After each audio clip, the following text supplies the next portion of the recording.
cắt hay mình cấy á, là trong tổ an toàn sinh học ha, để bảo vệ mẫu và bảo vệ mình. Có khi mình cũng lây mẫu và mẫu cũng lây mình nữa. And usually we don't just use one media, we use a cup 2 to 3 different media with different growth additives. Và không phải xài một cái đĩa thạch để dành cho một loại thạch để dành cho cái nấm ha. Thường cô xài 2-3 kiểu luôn, giống như mình cấy vi trùng cũng 2-3 cái á. Còn thì nấm cũng phải có 2-3 đĩa luôn. So in my laboratory we use plates, but a lot of laboratories to save space they use slants, which takes up less space.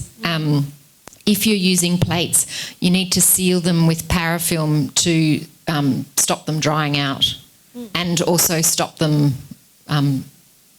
spilling and Yeah, okay. Thì cô ở phòng của cô là xài đĩa nha, mà cô xài đĩa thì cô để lâu, thành ra là phải tránh cái đĩa nó khô, tại mình ủ ở 30 độ thì cô sẽ seal bằng paraffin ha. Có một số phòng thì cái trên cái thạch nghiên mà trong ống á thì mình đậy nắp lại thì nó cũng kín, nhưng mà cũng nên seal bằng paraffin luôn ha. And then we look at the plates every 2 to 3 times a week, so we don't look at them every single day. Và tại vì để lâu mà nấm mọc chậm mà, thành ra nói chung á là 2-3 bữa hãy coi nó một lần ha, chứ đừng đọc mỗi ngày giống như vi trùng nha. So different types of primary isolation media, and usually we use 2 to 3. So we have plain Saboros agar, which is a very general purpose, lots of sugar in it. Thì cô dùng tới mấy loại thạch để cái nấm lần luôn. Thì lúc nào cái loại thạch mà chọn đầu tiên cũng là Saboros agar, bởi vì nó có rất là nhiều đường. Thì nấm là mê đường, mình chắc chắn phải có cái này. And then also a Saboros, I like Saboros with a bit of brain heart infusion.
Mọi người phải cấy nó lên cái Candida chromaga là môi trường xinh màu để mình phân loại. Tại vì cô nói là có 10% người ta thống kê rồi là nhiễm nấm huyết á, là nhiễm 2-3 con, không phải là 1 con.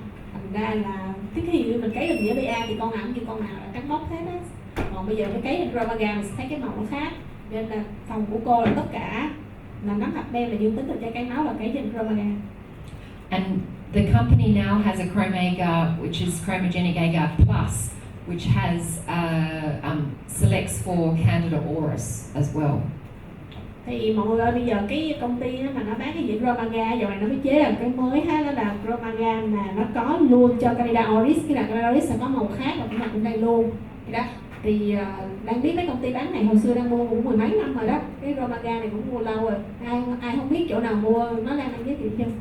So some laboratories use screening swabs of their high-risk patients who might have Candida auris and use the chromogenic agar plus, because Candida auris grows with it's white colony with a blue halo, so it selects from those screening swabs. Ngoài ra đó, cái môi trường Candida Plus mà để bắt Candida auris đó thì là có thể sử dụng cái môi trường này để cấy tầm soát, giống như là cái phích mũi hoặc là phích hậu môn chẳng hạn. Thì nếu như Candida auris mà mọc á, thì nó là màu xanh và nó có cái vòng sáng ở chung quanh cái khoảng lạc đấy, thì rất là dễ để bắt. Okay, so depending on the type of specimen helps me choose which media I'm going to use for isolation. So sterile site specimens generally we don't expect bacteria, so just a Saboros or a Saboros with antibiotics and nutrient brain heart infusion. Thì cái môi trường ban đầu á, thì mình có thể cấy chuyển ra những môi trường nào. Thí dụ như cô nói là từ chai cấy máu hoặc là bệnh phẩm vô trùng chẳng hạn, thì là cấy lên Sabaro và một cái Sabaro mà có môi trường tiêm móc heo vậy đó, để cho nó dinh dưỡng, để cho nó mọc. So whereas a respiratory specimen where we have lots of rubbish, bacteria or things we don't want, we put it onto a more selective media, and maybe even we may even use Candida chrome as well sometimes. Còn cái môi trường bệnh phẩm hô hấp á, thì vừa có vi trùng vừa có đủ kiểu nấm ha, thì cô sẽ cấy trên Sabaro với kháng sinh để nó diệt hết tất cả các con vi trùng đi. Và ngoài ra thì có thêm cái Candida chrome agar là lúc nãy vừa mới nói á, là để ra màu. So the dimorphic pathogens, I don't know about Telleromyces, you know about Telleromyces, but things like histoplasma, you need to give them extra nutrients, so they prefer brain heart infusion, but no cyclohexamide. Còn cái ai mà muốn cấy histoplasma thì phải cấy trên môi trường Candida mà có tiêm móc heo hầm, mà không được có clohexamide ha. Còn chia sẻ luôn và bên Nhà Lan cứ cấy trên Sabaro thôi để nó ra màu đỏ đỏ. Telleromyces only culture on Sabaro agar, and after 2 or 3 days it could have the colors, the red colors. Yeah, so it's not very fussy. No. Okay. Microscopy, as I said before, really, really helpful for a rapid presumptive diagnosis. Thì cái vụ mà so với kính hiển vi là quá là nhanh luôn đó, mình sẽ biết được cái dạng gì và gợi ý được cái gì luôn. So there's different types of microscopic stains. So we have calcifluor white, which I'll go through later, but that requires different equipment. It needs a fluorescent microscope. Cái nhuộm calcifluor white á, thì nó cần cái kính hiển vi mà có huỳnh quang mới soi được. India ink or Chinese ink? Nhuộm mật tàu India ink hay là Chinese ink ha? Thì bên đây Lan vẫn hay nhuộm cái đó cho dịch não tủy á. But even gram stain, fungi are visible in a gram stain. They usually gram stain positive, or they may gram stain a bit speckledy positive because it takes a bit more to get the stain in through the fungal cell wall. Thì còn nếu như mà nhuộm ram thôi cũng thấy được nấm luôn, thì thường nó là nấm ram dương hoặc là dương, nhưng mà cũng dương hơi yếu một chút á. And then we have quite a close association with our histopathology, and sometimes they ask us to look at slides and help them with, because things like silver stain, they want us to kind of a second opinion. So it's quite good to have a good working relationship with the histopathologists. Còn ngoài ra vi sinh hay bị giải phẫu bệnh bắt coi lam lắm, để hỗ trợ người ta xem cái kiểu phân nhánh hay cái kiểu hình thể này á là nấm gì ở trong mô. So direct microscopy, as I said before, ideally we want to do microscopy and culture. But microscopy is really good for a rapid diagnosis and helps us with early initiation of therapy. Things like Mucorales and Cryptococcus can help guide treatment straight away just based on the microscopy. Thì khi mà coi nhuộm lam á, có những cái con đó mà mình nhìn là mình biết con gì rồi là mình trị được luôn, chứ không cần chờ cái gì nữa ha. Thí dụ như mà con mucor ha, mẫu mô của bệnh nhân tiểu đường chẳng hạn, hoặc là trên crypto trong dịch não tủy là soi là trị luôn. But it also can help us sometimes determine how significant the fungus is when it grows, because if we've seen it in the microscopy, it's more than likely that then what grows is actually quite significant. Và sẽ giúp được coi cái con nấm này nó có quan trọng hay không ha. Rồi mình xem được là mình đối chiếu được với cái mẫu đó khi mà nó cấy lên trên cái môi trường thạch đó, thì mình so lại với cái lúc mà mình soi kính hiển vi á, xem có tương đồng không. And also important because some fungi don't grow, like Malassezia furfur needs lipids to grow, but also they're difficult to grow, something like a Mucorales, but if we've got the microscopy, that's given us a helpful result. Và có một số loại là không cấy được đâu, ví dụ như Malassezia gì đấy là nó chỉ cần lipid thôi, mà mình đâu có cấy lipid đâu, thành ra là nó không bao giờ mọc được hết. and so can help us kind of decide perhaps we need to give extra nutrients to get the fungus to actually grow as well. Nhìn thấy cái hình dạng nấm á, mình sẽ gợi ý mình cần cái môi trường nào, dinh dưỡng nào để cấy nó, hoặc là có khi là bệnh phẩm ít như thế này nó không mọc được cái con đó đâu, phải lấy thêm. So with direct microscopy, the only drawback is we don't get a genus or a species identification. Thì thật ra cái kỹ thuật soi ấy nha, là nó sẽ không có phân biệt được chính xác phòng bệnh thâu, nhưng mà nó sẽ cho mình được cái sơ bộ của cái hình thể.